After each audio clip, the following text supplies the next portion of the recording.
Amritsar. He has conducted successful lectures and hands-on courses on cytology and biopsy. Sir has many publications in national and international journals under his name. He has been elected as president of IDA Ghazipur branch twice. Sir is a successful and renowned dental practitioner since past 18 years in Ghazipur district. Sir has also been the chief patron of Bodybuilding Association. A big round of applause for Dr. Rajkumar Chaudhary, sir. Thank you. रखने की और दंत चिकित्सा को उच्च स्तर पर ले जाने की हम सभी की ओर से कोशिश की जाएगी। आज आप सभी से निवेदन करूंगी कि सबसे बड़ी शक्ति एकता में होती है। जब तक हम एक होकर समुदाय के रूप में कार्य नहीं करेंगे, हम सफलता से हमेशा पिछड़ते रहेंगे। मैं या कोई भी जो भी इस गरिमामय पद को संभालेगा, उस पर ये मौलिक जिम्मेदारी होगी।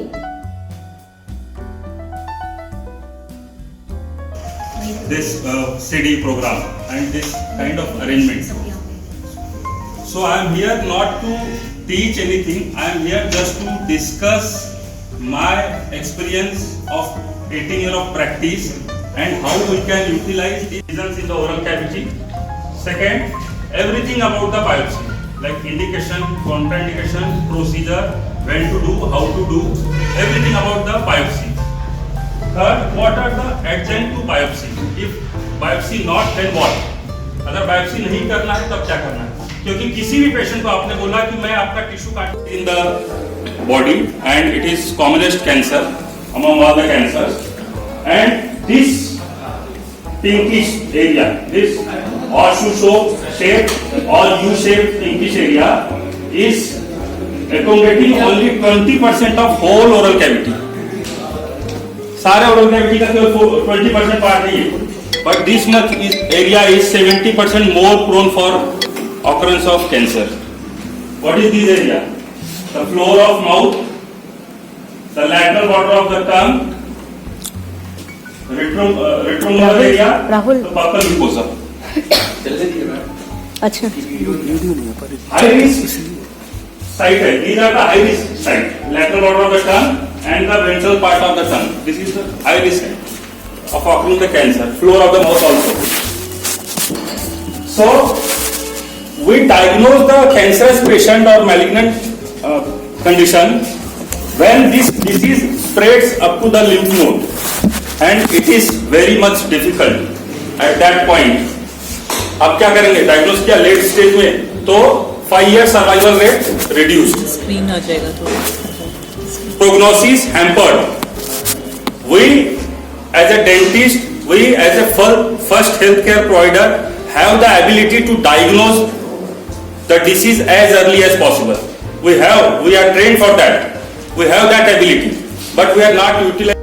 So it is my humble request. कैसे करना है वो मैं आपको बताऊंगा अभी थोड़ी देर। This statistical table clearly suggests that if persons taking tobacco in consumption with a cigarette, 30 cigarettes per day or 20 alcoholic drinks in a week, he or she is 7 times more prone for occurring the cancer. The purpose of workshop is that to discuss the commonly seen lesions in the oral cavity. Second, everything about the biopsy, like indication, contraindication, procedure, when to do, how to do, everything about the biopsy. Third, what are the adjunct to biopsy? If biopsy not, then what? अगर biopsy नहीं करना है तब क्या करना है? क्योंकि किसी भी पेशेंट को आपने बोला कि मैं आपका टिश्यू काट के निकालूंगा, वो डर जाएगा, भाग जाता है। उससे पहले भी कुछ ऐसी चीजें हैं जो आप करके पेशेंट को अपने यहाँ रोक सकते हैं। और सब लोग अपने प्रिस्क्रिप्शन पे लिखते हैं कैंसर की जांच करना, कैंसर का इलाज करना पहला ही रहता है, बाकी कैविटी भरना, आरसीटी करना वो बाद में रहता है। सबसे पहला फैसिलिटी में रहता है कैंसर की जांच करना। तो क्या करेंगे जांच में? क्या करते हैं? कोई भी कुछ नहीं करता है, बायोप्सी तो करता ही नहीं। देखा कैंसर, भाग छोड़ो, पेशेंट को जान दो। ऐसा मैं बताऊंगा आगे कैसे करना है। So I am not going to discussed in detail, but I am going to slightly enumerate all the commonly founded lesions. In relation to the colour, size, growth, इसके हिसाब से नहीं बताएंगे हम, खाली कलर के हिसाब से बताएंगे कि किस किस कलर के लीजन हमारे मुंह में दिखते हैं. White lesions, the white lesions are those lesion, they are divided into two categories. First, scrapable and non-scrapable. Scrapable में क्या क्या है? White coated tongue. It is very difficult to scrape, but it scrape with the मतलब more effort. थोड़ा effort लगाना पड़ेगा लेकिन वो scrape हो जाएगा. Second, pseudomembranous candidiasis. Cottage cheese-like appearance, milky curd-like appearance is present on the tongue. And when you scrape it off, there is bleeding or red color area is developed on the tongue. So this is the clinical feature for the pseudomembranous candidiasis. Morus bacrum. Due to the teeth biting on the buccal mucosa, it develops. And how you can diagnose it? वो white lesion जो बनेगा उसको खाली आप ऐसे scrape करोगे, peel off हो जाएगा वो lesion. Due to continuous cheek bite, it develops. Morus bacrum. Thermal burn, it is a pizza burn by taking the hot food, and likewise the chemical burn when you are using the aspirin. Secondary syphilis, partial white lesion is scraped off, not completely scraped off. Patch secondary syphilis में जो है patches जो develop होते हैं white colour के, पूरा नहीं scrape होगा लेकिन पार्शियल स्क्रेप होगा. These are the scrapable lesion. Non scrapable lesion में क्या है? नॉर्मल एनाटॉमिकल लाइन में linea alba which is commonly present on the occlusal line on the buccal mucosa. Leukoedema blackish purple में ज्यादा रहता है ये, और बक्कल म्यूकोसा इन्वॉल्व होता है. मिल्की अपीयरेंस देता है, मिल्की व्हाइट अपीयरेंस रहता है इसका, लेकिन वो ऐसे देखने से लगेगा ओपल सेंस, कुछ फॉग टाइप का ऐसे बक्कल म्यूकोसा लगेगा. आपको डर लगेगा कि क्या हुआ, इडिमेटस कुछ हो गया है क्या ऐसे. लेकिन जब आप उसको स्ट्रेच करेंगे, उसको खींचेंगे बक्कल म्यूकोसा को, that color is disappeared. It appears like a normal. वो नॉर्मल दिखेगा, और छोड़ेंगे फिर से वो हेजीनेस, व्हाइट हेजीनेस, पेल कलर अपीयरेंस देने लगेगा. टोबैको पाउच केरोटोसिस मैंने अभी पिक्चर दिखाया था इंट्रोडक्शन वाले स्लाइड्स में. लाइकन प्लैनस, लाइकन प्लैनस को डायग्नोज करना, it is autoimmune mucocutaneous disease, bilaterally seen. जो विकिम्स्ट्रा है, व्हाइट रेडिएटिंग लाइन, सेंटर से जो लाइंस व्हाइट और ग्रे कलर की जो लाइट्स रेडिएट होंगी सेंटर से, और it goes up to the periphery. But the main clinical feature, the presence of bilateral. This type of appearance should be present in bilaterally. अगर वो unilateral है तो it can not be diagnose as a lichen planus. It is a lichenoid reaction. उसको lichenoid reaction बोलेंगे. Lichen planus तभी बोलेंगे जब वो बायलैटरल प्रेजेंस है. कई टाइप्स के होते हैं वो, erosive, ulcerative, idiopathic, papular, desquamative, कई टाइप के होते हैं lichen planus. Hyperplastic candidiasis commonly seen in the anterior buccal mucosa. Lupus erythematosus, the white appearance on the buccal mucosa, but it is associated with the skin diseases. White and red mixture, erythema migrans और geographic tongue. Geographic tongue में क्या होता है? atrophy of the filiform papillae and it is bounded by the white colors of boundary. white color की boundary चारों तरफ लगेगी. दवाई प्रिस्क्राइब करेंगे, वो खत्म हो जाएगी, फिर सेकेंड टाइम फिर से स्टार्ट हो जाएगी, और फिर अलग से उसका आर्किटेक्चर बदल जाएगा. ऐसे बाउंड्रीज दिखती जाएगी हर जगह टंग में. मैंने पिक्चर्स नहीं लगाया क्योंकि मैं इसमें ज्यादा नहीं जानना चाह रहा था. मैं बायोप्सी आप लोगों को बताना चाह रहा हूँ, मैं साइटोलॉजी बताना चाह रहा हूँ, इसलिए मैं इसका खाली एनुमरेट कर रहा हूँ आपको. Erythema migraines, geographic term. Candidiasis स्क्रेपेबल है. कैंडिडियासिस एंटीफंगल प्रिस्क्राइब कर, कोई भी व्हाइट लीजन आ गया स्क्रेपेबल है, आप उसको एंटीफंगल दीजिए. खत्म हो गया तो ये कंफर्म हो गया कि आपका जो फंगल डिसीज था वो कैंडिडियासिस था. Scarlet fever, verruciform xanthoma, it is present on the gingiva and the palate. इसमें थोड़ा सा वेरुसिफॉर्म मतलब पैपिलरी फिंगर लाइक प्रोजेक्शंस, कुछ पैपिलरी प्रोजेक्शंस रहेगा पैलेट के ऊपर, व्हाइट और रेड कलर का रहेगा. Actinocheilosis, older age group of people में दिखता है ये, और वो उनकी हिस्ट्री रहेगी continuous exposure to the sunlight. ठीक है, लोअर लिप अफेक्ट होता है इससे. Red lesions, viral diseases, pharyngitis में वायरल इन्फेक्शन में होगा. इरिथ्रोप्लाकिया सेम लाइक ल्यूकोप्लाकिया, जैसे ल्यूकोप्लाकिया है कि ल्यूकोप्लाकिया क्या है? Any white lesion, which is not characterized by any other definable lesion, either clinically or histologically. कोई भी सफेद लीजन दिख गया जिसका आप कारण नहीं बता सकते, उसको आप ल्यूकोप्लाकिया बोल सकते हैं। अगर आपने कारण बता दिया कि ये दांत कटने से हो रहा है, ये कुछ गर्म खा लिया है, हॉट थिंग खा लिया तब हो गया है, ये डेंचर पहनने की वजह से हाइपर केरोटिक हो गया है, तो उसको ल्यूकोप्लाकिया नहीं बोलेंगे। ल्यूकोप्लाकिया उसी को बोलेंगे जिसको आप डिफाइन नहीं कर सकते।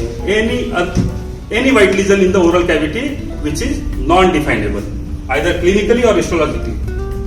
सेकेंड, डेंचर स्टोमेटाइटिस, उसी ल्यूकोप्लाकिया की तरह इरेथ्रोप्लाकिया होता है, बस इरेथ्रोप्लाकिया में क्या डिफरेंस है, उसमें रेड लीजन ज्यादा होगा, व्हाइट कम होगा। ल्यूकोप्लाकिया में व्हाइट लीजन ज्यादा होता है, रेड लीजन कम होता है। नॉन होमोजीनियस ल्यूकोप्लाकिया में, होमोजीनियस में तो पूरा व्हाइट होगा। ठीक है। डेंचर स्टोमेटाइटिस मतलब denture bearing area red colour का हो जाता है, जहां पे डेंचर का बेस पड़ा गया।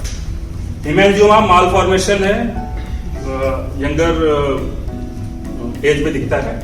प्लाज्मा सेल जिंजिविटिस यूएस पॉपुलेशन में, इंडिया में कॉमन नहीं है, यूएस पॉपुलेशन में कॉमन है।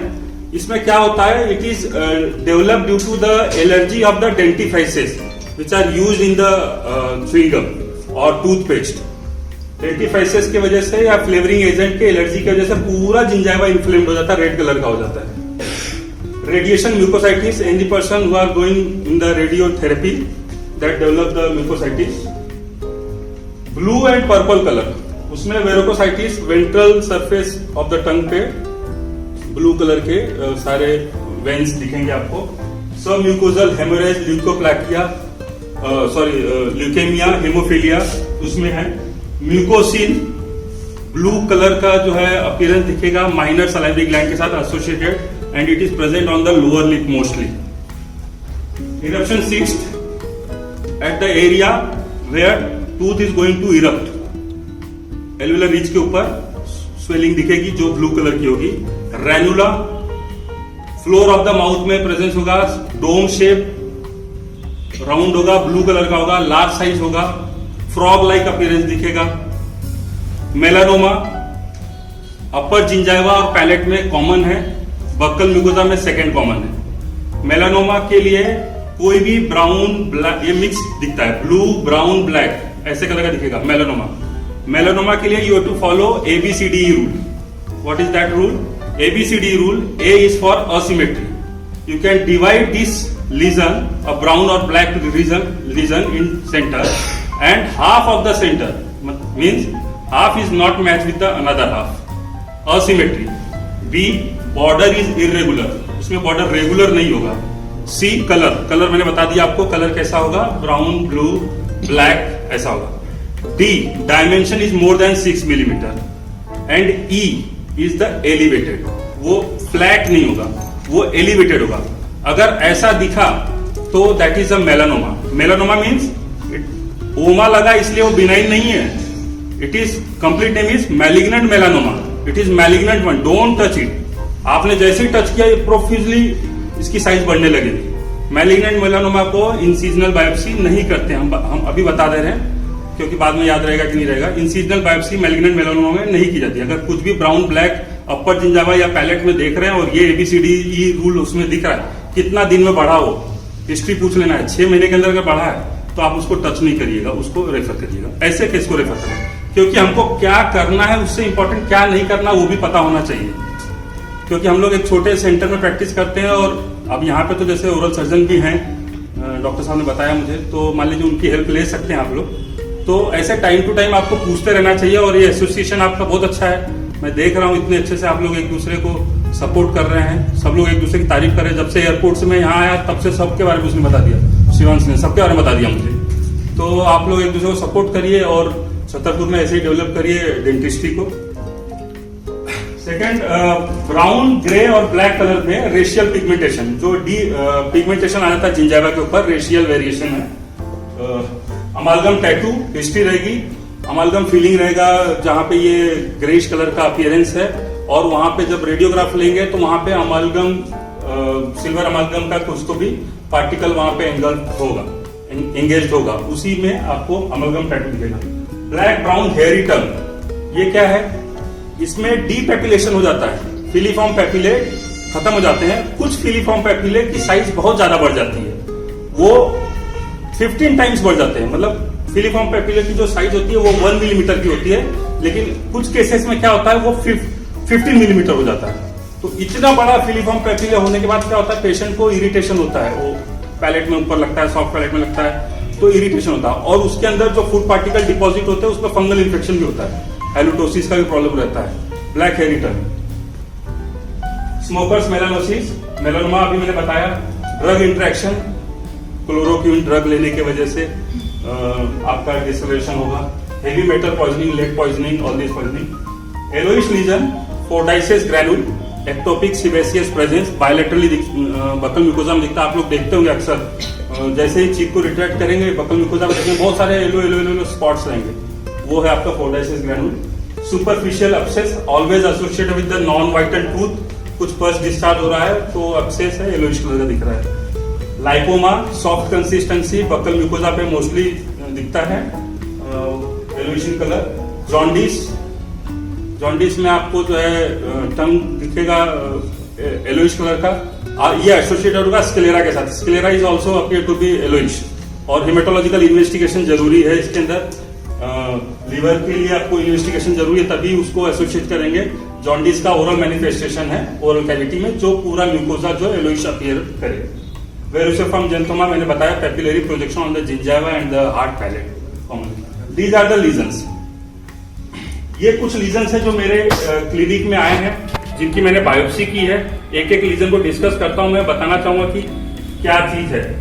जैसे ये patient 45 year old patient reported to my clinic with the chief complaint of white patches on the left and right side of the buccal mucosa. I clinically diagnosed it as a leukoplakia because he does not have any history of tobacco chewing. But I clinically diagnosed it as leukoplakia. ठीक है, मेरे को कुछ समझ में नहीं आया leukoplakia, क्योंकि टूथ भी इसके कोई ऐसे नहीं थे जो उस पर चिक बाइट करते हों। अब ये लीजन इतना बड़ा है कि मैं इसको बायोप्सी लेने का मैंने सोचा, क्योंकि मैं पैथोलॉजिस्ट हूं तो मैंने तुरंत बायोप्सी के लिए डिसाइड कर दिया। तो अब इतना बड़ा लीजन है कि इसको मैं एक्सीजनल बायोप्सी नहीं कर सकता। एक्सीजनल बायोप्सी के लिए लीजन 2 सेंटीमीटर से छोटा होना चाहिए। अगर 2 सेंटीमीटर से बड़ा लीजन है तो आपको एक्सीजनल पूरा एक्सरसाइज करेंगे तो पूरा 2 सेंटीमीटर का एरिया पूरा गायब हो जाएगा उधर से, तो उतना नहीं कर सकते। तो मैंने इंसिजनल बायोप्सी के लिए डिसाइड किया।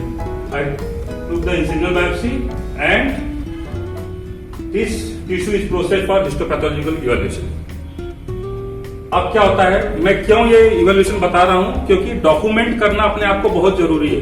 आपने बहुत सारे पेशेंट देखे साल भर में, बहुत सारे पेशेंट देखे, और वो पेशेंट देखने के बाद लास्ट में आपसे पूछा गया कि आपने कितने पेशेंट देखे या किस तरह के पेशेंट आपके चेंबर में आते हैं। आप बोलेंगे सर मेरे यहाँ पेरियापाइकल पैथोलॉजी के बहुत पेशेंट आते हैं। पेरियापाइकल पैथोलॉजी क्या होता है? पेरियापाइकल पैथोलॉजी एक ब्रॉड टर्म है। जैसे आदमी बोल दिया, आदमी बहुत बड़ा ब्रॉड टर्म है, लेकिन आदमी में कितने मेल्स, कितने फीमेल्स, कितने बच्चे, किस एज ग्रुप के, वैसे ही पेरियापाइकल पैथोलॉजी बोलने के बाद उसमें हो सकता है वो ग्रैनुलोमा हो सकता है उसके अंदर फाइब्रोऑसियस लीजन हो सकता है उसमें ओडोंटोजेनिक सिस्ट हो सकता है उसमें ओडोंटोजेनिक ट्यूमर हो सकता है उसके अंदर कोई कैंसरस मैलिग्नेंसी हो सकता है उसमें रिएक्टिव लीजन्स कुछ हो, सेंट्रल जाइंट सेल ग्रैनुलोमा हो। तो ये सब पेरियापाइकल पैथोलॉजी है। तो आप उसको केवल एक नाम पेरियापाइकल पैथोलॉजी देके नहीं चल सकते, क्योंकि अगर ऐसे नाम देंगे तो लास्ट में आपको पता चलेगा कि आपने खाली पेरियापाइकल पैथोलॉजी का खाली सिर्फ पेशेंट किया। जो लिखते हैं कि जैसे निधि का क्लिनिक है, Nidhi Rusia dental clinic, Rusia dental clinic and research centre. Research centre क्या है? यही रिसर्च है। अगर आप उसको डे बाय डे डॉक्यूमेंट करते जा रहे हैं, डे बाय डे डॉक्यूमेंट करते जा रहे हैं, तो आपका 1 साल के बाद वो रिसर्च सेंटर हो जाएगा, क्योंकि आपके पास उतने सारे डाटाज अवेलेबल रहेंगे। वो रिसर्च सेंटर हो जाएगा। कैसे होगा?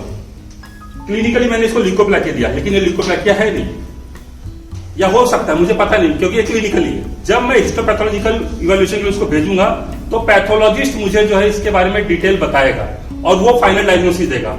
उसी से हमको पता चलेगा कि हमको किस तरीके का इसका इलाज करना है। उस कंडीशन में this HND stent section shows a hyperparakeratinised epithelium, stratified squamous epithelium overlying the fibrocellular connective tissue stroma with the dilated blood vessels। और ये ब्लू कलर के डॉट दिख रहे हैं, ये सब जो है लिम्फोसाइट्स है, इंफ्लेमेटरी सेल्स। अब ये एपिथेलियम में ये जो ब्लू कलर का दिख रहा है, ये जो है डिस्प्लास्टिक सेल्स है, डिस्प्लास्टिक फीचर्स है, जो एपिथेलियम के 1/3 एरिया में केवल दिख रहे हैं।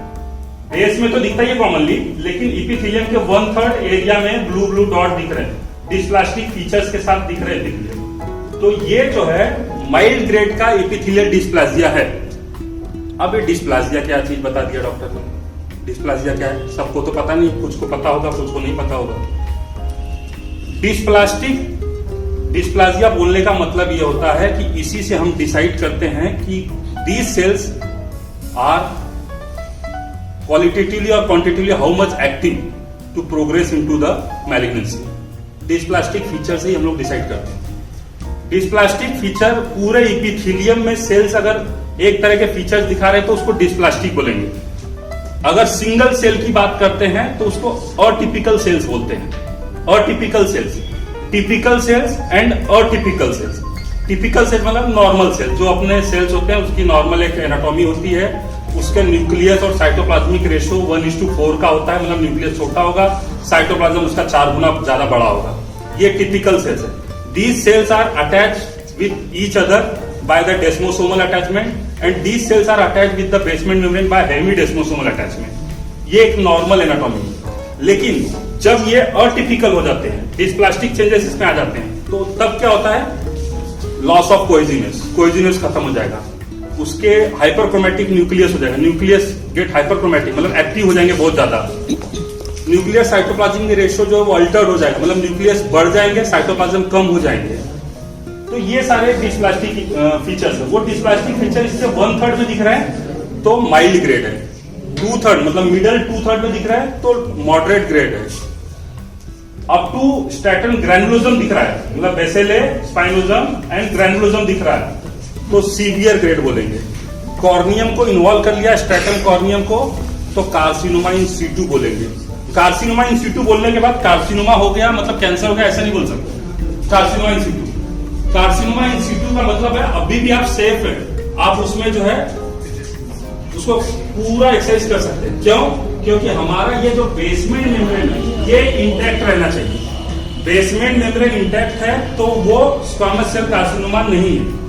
बेसमेंट मेम्ब्रेन अगर टूट गया, ये डिस्प्लास्टिक सेल्स अगर कनेक्टिव टिश्यू लैमिना प्रोपिया में आ गए, then it is a squamous cell carcinoma.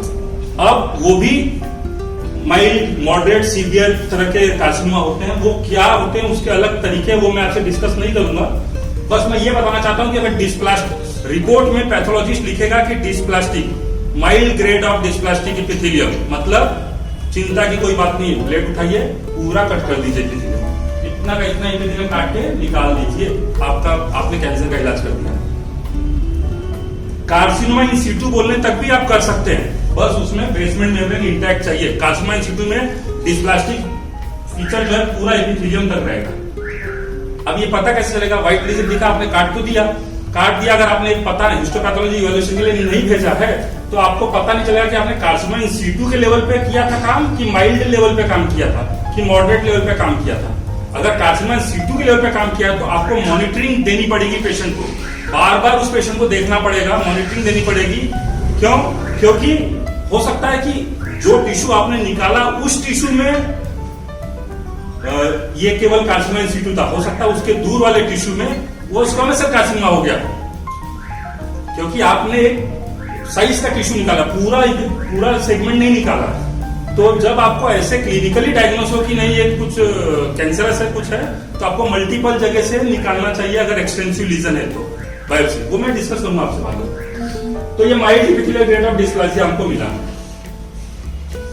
A lady, 46-year-old lady, reported to my clinic with the growth on the left side of alveolar ridge, और ये Varti finger like projection था इसके अंदर। Size देखिए 1.5 centimetre की है और येलोइश कलर है। तो मैंने इसको कंप्लीट एक्सरसाइज करने के लिए सोचा, क्योंकि मैंने क्लिनिकली इसकी डायग्नोसिस कैंसर नहीं बनाई थी, मैंने क्लिनिकली इसकी डायग्नोसिस वेरुकस हाइपरप्लासिया बना दिया था।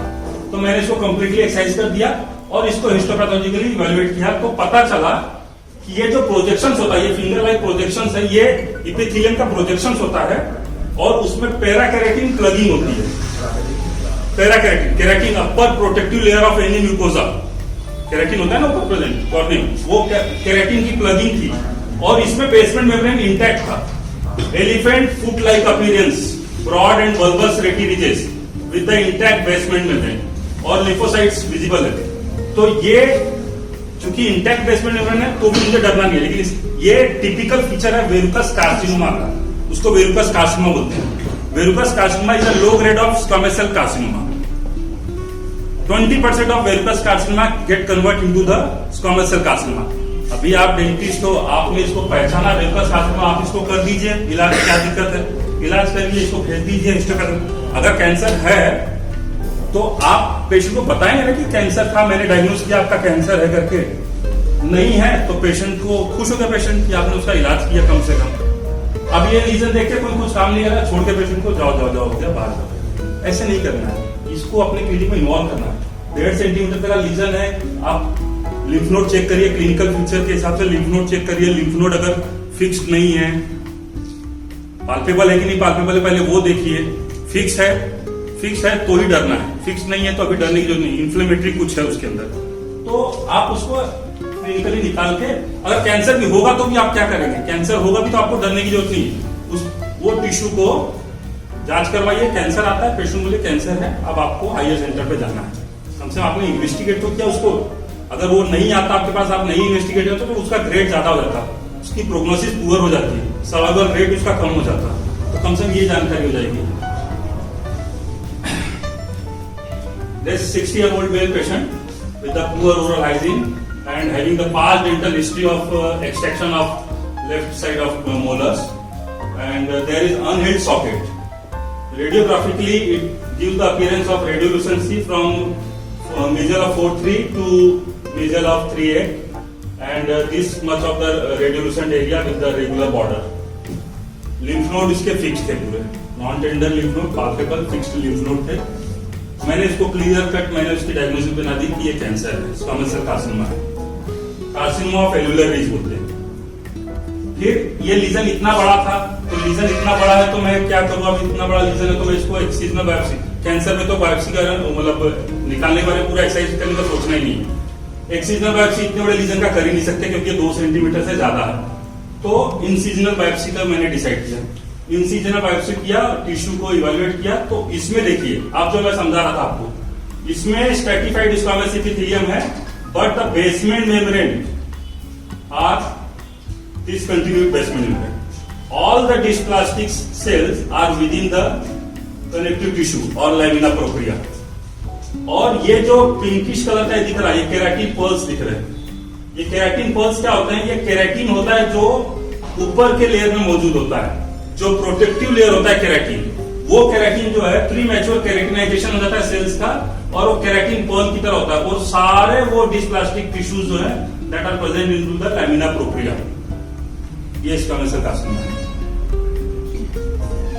तो जांच हो गई, मैंने पेशेंट का, यही पेशेंट का मैंने, इसी पेशेंट का मैंने इलाज किया तो कैंसर निकल गया। तो मैं क्या करूं, मैं तो एक सेंटर में एक डॉक्टर हूं, एक मेरी असिस्टेंट डॉक्टर है, बस हम 2 लोग हैं। तो अब इसका कैंसर का इलाज थोड़ी नहीं करूंगा मैं, लेकिन जांच तो किया ना मैंने, जांच किया, जो मैंने अपने प्रिस्क्रिप्शन में फैसिलिटी लिखी है वो किया मैंने, और वही मैं आप लोगों से चाहता हूं कि आप लोग भी वही करें। यहाँ पेशेंट आता है, आया आपके लिए सर कैंसर तो नहीं है, ठीक है हम देख लेते हैं, थोड़ा टिश्यू निकालना पड़ेगा, तो निकालने का एफर्ट उठाइए। 3000-4000 रुपए लोग जांच के लिए लेते हैं पैथोलॉजिकल बायोप्सी के लिए।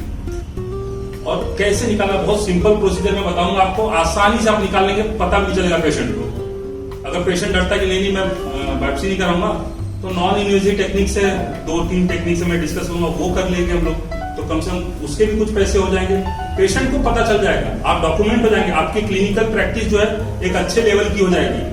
कैंसर सेंटर में जहां पेशेंट जाते हैं वहां पता चलेगा कि फलाने डॉक्टर जो हमको कैंसर के इतने पेशेंट भेजते हैं, ये सब चीजें पता चलेगी। आप वर्ल्ड लेवल पे सेकेंडरी सिफिलिस में जो है पैचेस जो डेवलप होते व्हाइट कलर के, पूरा नहीं स्क्रैप होगा लेकिन पार्शियल स्क्रैप होगा। These are the scrapable lesion. Non scrapable lesion में क्या है, नॉर्मल एनाटॉमिकल लाइन में linea alba which is commonly present on the occlusal line on the buccal mucosa. सी कलर, कलर मैंने बता दिया आपको, कलर कैसा होगा, ब्राउन, ब्लू, ब्लैक ऐसा होगा। D dimension is more than 6 millimetre and E is the elevated, वो फ्लैट नहीं होगा, वो एलिवेटेड होगा। अगर ऐसा पेशेंट देखने के बाद लास्ट में आपसे पूछा गया कि आपने कितने पेशेंट देखे या किस तरह के पेशेंट आपके चेंबर में आते हैं, आप बोलेंगे सर मेरे यहाँ पेरियापाइकल पैथोलॉजी के बहुत पेशेंट आते हैं। पेरियापाइकल पैथोलॉजी क्या होता है? पेरियापाइकल पैथोलॉजी एक ब्रॉड टर्म है, जैसे आदमी को टूट गया, ये डिस्प्लास्टिक सेल्स अगर कनेक्टिव टिश्यू लैमिना प्रोपिया में आ गए then it is a squamous cell carcinoma. अब वो भी माइल्ड, मॉडरेट, सीवियर तरह के कार्सिनोमा होते हैं, वो क्या होते हैं उसके अलग तरीके हैं, वो मैं आपसे डिस्कस नहीं करूंगा। और फंगल इन्फेक्शन होता जाता है तो ये डिफिकल्ट होता है थोड़ा सा क्लीन करने में, लेकिन it can be clean when you do forcefully. Gingival fibromatosis, antiepileptic drug लेता था पेशेंट, उसकी हिस्ट्री है और कैंसर हो जाता है, तब बचाना मुश्किल है। हीलिंग जो है बायोप्सी की नॉर्मल वुंड हीलिंग की तरह होती है हमारे, प्राइमरी, सेकेंडरी, चाहे ग्रेनुलेशन टिश्यू बन के अगर आपने अच्छा टिश्यू निकाला तो आप प्राइमरी सूचर दे दिया आपने, हील हो रहा है आराम से। नॉर्मल वुंड जैसा होता है उस तरीके से इसकी हीलिंग होती है। एक वीडियो है ये,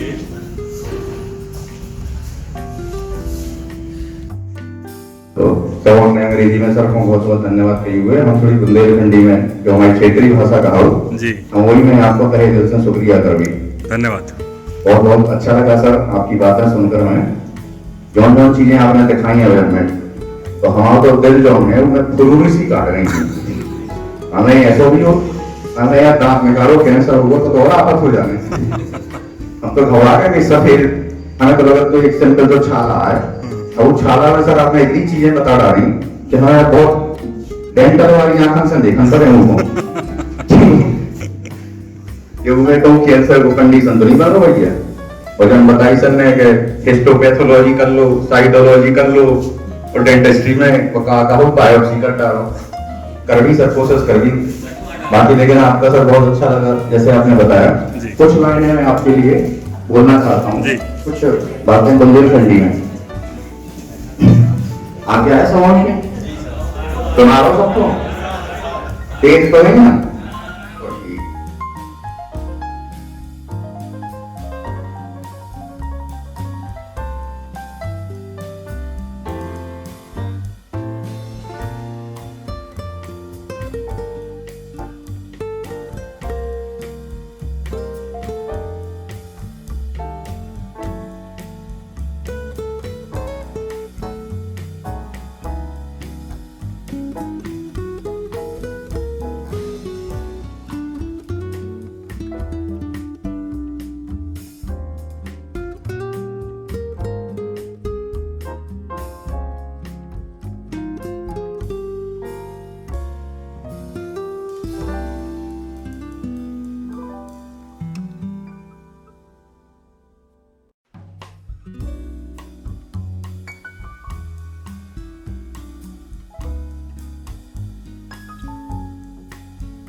कुछ भी फंगस कुछ भी नहीं रहना चाहिए इसके ऊपर।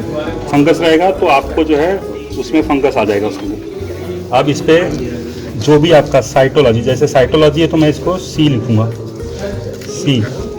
मेरे क्लिनिक का सीरियल नंबर अगर मान लो इसका 21 है, 21/20 नहीं चल रहा है, पता नहीं पुराना होगा। 21/20 2020 का 21 केस है। 21 केस मेरे रजिस्टर में इसका पूरा डिटेल लिखा हुआ है, एड्रेस, फ़ोन नंबर, सब कुछ लिखा हुआ है, क्लिनिकल फीचर सब कुछ लिखा हुआ है उसका। अब उसके बाद क्या करूँगा मैं, ये वुडन स्पैचुला है, इसको आप डिस्टिल वाटर में जो है, ऐसे वाटर रहता है, वाटर में डिप करके रखना पहले से ही। ऐसे 3-4 स्लाइड्स बनानी है आपको, एक स्लाइड नहीं, डिप रखना है इसको। इससे क्या मतलब है, पानी में गीला है बस, वो डिप रखना है। इसके अंदर इथाइल अल्कोहल भर के रखना है, इतना भर के रखना है कि ये पूरा डीप हो जाए। पूरा मतलब खाली थोड़ा सा ही बस, तो पूरा इतना डीप होना चाहिए। इतना आपको इथाइल अल्कोहल भर के रखना है, ये नहीं कि पता चला यहाँ तक फिक्स हो, इतना फिक्स ही नहीं हो, ठीक है। उसके बाद पेशेंट का जो लीजन है, जैसे डिप है, ये लीजन है, या आपने टोलोडीन ब्लू यूज़ कर दिया आपने, तो आपको ऐसी मार्किंग आ गई है, या वेलोस्कोप से देख लिया आपने, या विजिलाइट से आपने देख लिया कि ये एरिया पे आपको निकालना है, तो उस एरिया पे आपको ऐसे स्क्रैप करना है, बस कुछ नहीं करना। ये दर्द नहीं होता पेशेंट को, ऐसे स्क्रैप करने से, हाँ सलाइवा आएगा या कुछ भी डिपॉजिट। हाँ ये कहाँ, ये क्लॉट हुआ, अच्छा इसमें तो ये इसमें जो है ब्लड आ गया इसके अंदर, ब्लड तो ऐसे आता है, हाँ ऐसे आता है। इसके बाद आप इस पे जो है रफ वाला पार्ट जो है, रफ वाला पार्ट है, इस पार्ट पे मत, क्योंकि अक्सर कंफ्यूजन होता है, तुरंत उठाता स्लाइड आदमी इधर उगड़ देता है। और ये जो रफ पार्ट है, इसको ऐसे पल्पेट करिए, रफ पार्ट में क्लॉकवाइज डायरेक्शन में आप रोटेट करिए ऐसे। ये ऐसे देखने के लिए कुछ नहीं है इसके अंदर, आपको ऐसे देख रहा है कि नहीं कुछ नहीं आया, लेकिन आप देखिए लाइट में ऐसे धीरे से देखिए कितना बड़ा लीजिए, ऑब्लिक करके और इसको फिक्स करिए। और फिक्स कैसे करना है, इसको ऐसे इसमें डाल देना, इसमें मार्क वो बने हुए स्लॉट्स बने हुए हैं, एक स्लॉट में डाल दिया, ऐसे 3-4 स्लॉट्स में डाल सकते हो। फिर आप इसको स्लाइड को रैपर करना है। रैप कैसे करना है, रैप कैसे करना है स्लाइड को, अगर 4-5 स्लाइड्स हो गई तो फिक्स हो गया है, तो थोड़ा देर रख दीजिए बाहर ताकि ड्राई हो जाए, अल्कोहल इवापोरेट होता है। फिर उसके बाद में आप इसको ऐसे फिक्स करिए, एक को ऐसे रोटेट करिए, फिर दूसरा स्लाइड रखिए, फिर ऐसे रोटेट करिए, तीसरा रहेगा ऐसे रोटेट करिए, ऐसे बंद करिए। हाँ आप अपना जो डिटेल है वो डिटेल उस पर पेपर पे लिखिए, उसको इसके ऊपर लपेट करिए, पानी मतलब दूसरे पे दीजिए। फिर हम ऐसे खोल के एक एक स्लाइड निकाल लेंगे, एक एक स्लाइड को स्टेन करेंगे, अलग अलग HNE स्टेन करेंगे, पास स्टेन करेंगे, जिम्सा स्टेन करेंगे, ग्राम स्टेन करेंगे। स्टेन करके आपको बताएंगे क्या है उसमें। कैंडिडियल इन्फेक्शन है, आपको पता लगाना है, वाइट लीजन है स्क्रिपिबल, आप जानते भी हैं कि कैंडिडियल है, पेशेंट के लिए तो वाइट लीजन है ना, वो आपके लिए कैंडिडियल है, आप उसको स्क्रैप करिए, वो निकल जाएगा। तथा आम जनता को दंत समस्याओं के रोकथाम व जागरूकता के लिए तैयार व तत्पर रहूंगा। डेंटिस्ट्री को ऊंचाई पर ले जाने के लिए संकल्पित रहूंगा। जय हिंद, जय मैं डॉक्टर अभ्युदय श्रीवास्तव IDA के संविधान के अंतर्गत खजुराहो ब्रांच में एडिटर पद ग्रहण करते हुए विधिपूर्वक निर्वाहन करूंगा तथा वचन और कर्म से IDA के